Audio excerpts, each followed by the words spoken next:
people seem to be more scared of the powers that be than you are, and I respect that. And my question is for you is why, and are you a man of faith? Why? Why am I not afraid? Well, and am I a man of faith? Yes, I absolutely. I'll say it like this: I am aware that the world we live in has vast amounts of evil, but I believe that with this amount of evil, there is good. There are forces that are on our side. I have the faith that there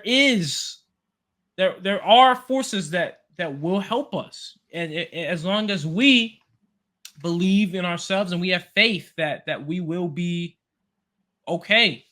And being in fear is exactly what the evil forces want, because fear is delusional. Fear is, you're taking something that you're taking a little small threat and making it 100x. You're making it way worse than it has to be.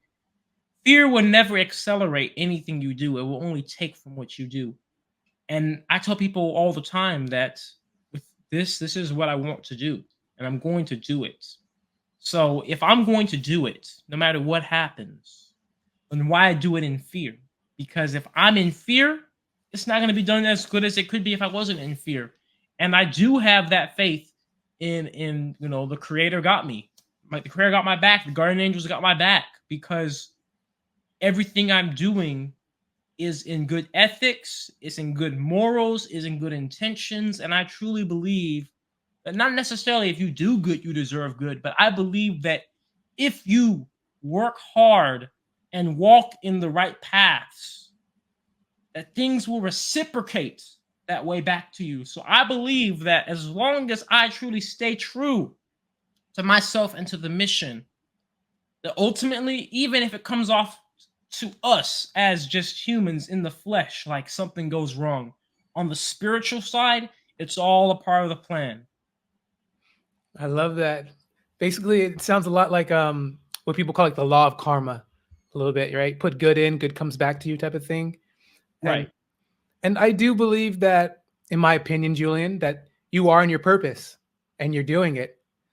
Otherwise, you wouldn't be doing it, right? Exactly. That's kind of how I do that, and I could say that. And on top of that, I wanted to ask you, how important is it to share this information of you creating pyrolysis through microwave technology in every step, through your social medias, your YouTube, and also writing your book? How important is this to share with the world? It's so important. It's incredibly important, more than I can even emphasize. And the reason why it's important goes back to what we were saying before.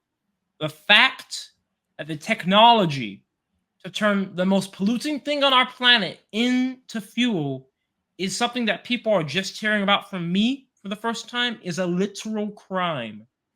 It is clearly suppressed information, because I have already explained there are so many research papers. This is true science. And yet people are not being told it's even possible. People don't even know plastic comes from crude oil, let alone that you can turn anything organic into fuel. It is an absolute crime. It's not justice, it's injustice. So, ironically, this ties back into why I'm not scared. I am taking a very unorthodox approach to being an innovator. Most of the time, people want to gatekeep. People want to hold the patent to themselves. People want to keep it secret until they make their billions and then they show everybody. I'm showing everybody how to make this as I'm making it. I'm writing the book with it's gonna have some blueprints in it while I'm still making my machine itself. I already have people in my live streams, in my emails, in my Discord communities that tell me they're building these machines. The best protection of this whole process is literally broadcasting it to the whole world, because we all know this is true science and we all know this is possible. And now all people need to know is that it's possible to do it without $1 million of lab equipment, without a Harvard degree.